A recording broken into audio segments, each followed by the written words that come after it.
जब से बीजेपी सरकार आई है हमारे देश में महंगाई और बेरोजगारी लगातार बढ़ती जा रही है। इसके पीछे का कारण है कि यह सरकार सिर्फ और सिर्फ हिंदू मुस्लिम कराती और आपस में झगड़े करा करी अभी तक ये सत्ता पर काबिज है। सरकारों को चाहिए कि वो मुद्दे की राजनीति करे, जैसे रोटी कपड़ा मकान और रोजगार देने की, जबकि ये सरकार सिर्फ और सिर्फ आपस में लड़ाती है।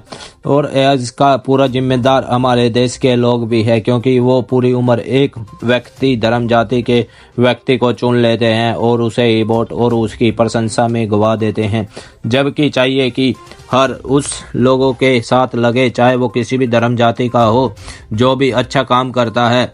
लेकिन हमारे देश के लोगों ने अंधविश्वास को फैला रखा है और विज्ञान को दूर भागते हैं। जितने भी विकासशील देश हैं उन्होंने सबने विज्ञान को अपनाया है, इसी कारण ही वो इतनी ऊंचाई तक पहुंच गए हैं।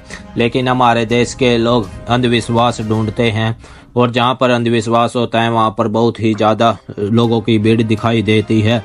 और इसका कारण ही सरकार भी अंधविश्वास को फैलाने में महत्वपूर्ण योगदान देती है। हमारे देश जहाँ पर दूसरे देश विज्ञान की ओर जा रहे हैं, हमारे देश के लोग आपस में हिंदू मुस्लिम के नाम पर वोट काटने में लगे हैं एक दूसरे की। इसी कारण ही राजनेता हमारे देश के तरक्की नहीं कर पा रहे और खासकर युवाओं को अपना पूरा फोकस विज्ञान की ओर लाना चाहिए, ना कि अंधविश्वास की ओर। इसी बीच अयोध्या के राम मंदिर के शंकराचार्य ने कह डाली योगी आदित्यनाथ से बड़ी बात की। इतनी जहां पर कुंभ मेले में भगदड़ के कारण जितने भी श्रद्धालुओं की मौत हुई है, उनका जिम्मेदार सिर्फ और सिर्फ योगी आदित्यनाथ है। आप भी सुने वीडियो जो सोशल मीडिया पर आजकल तेजी से वायरल हो रही है। हम तो कहते हैं कि ऐसे मुख्यमंत्री को कुंभ पर्व रहते रहते इस्तीफा दे देना चाहिए। ये नहीं है पद के काबिल, ये जनता से झूठ बोलता है। हम कल एक दिन उपवास नहीं रख सकते थे उनके लिए जो चले गए, आपने उससे हमको वंचित कर दिया। हमको आपने ऐसा आभास करा दिया कि अफवाह चल रही है, कोई कैजुअलिटी नहीं हुई है, कोई मृत नहीं हुआ है। तो इतना बड़ा धोखा संत समाज के साथ, इतना बड़ा धोखा सनातनियों के साथ, इतना बड़ा धोखा हम लोगों के साथ कैसे इन्होंने कर दिया? क्यों कर दिया? इतनी बड़ी जब घटना हो गई थी तो आप क्यों छुपा रहे थे? तो इस बात की पीड़ा ज्यादा है कि जो घटना हुई वो तो हो गई, लेकिन इन्होंने उसको छुपाने का प्रयास किया।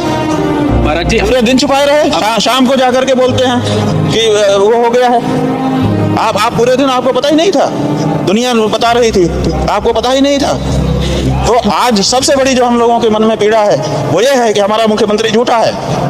वो इस बात की पीड़ा है कि वो हमारे साथ घटना घटती है हम ही से छिपा लेता है और हमको हमारे जो मृतात्मा है उनके प्रति संवेदना व्यक्त करने के लिए, उपवास तक रखने के लिए मौका नहीं दिया इस व्यक्ति ने। नरेंद्र मोदी, अमित शाह जी, जेपी नड्डा जी, जो लोग भी हैं, इनको हटा करके किसी सक्षम व्यक्ति को करे। अभी भी करोड़ों लोग यहाँ आने वाले हैं, ये संभाल पाएगा? ये संभालेगा नहीं, ये प्रेस संभालेगा, ये लिपापोती करेगा।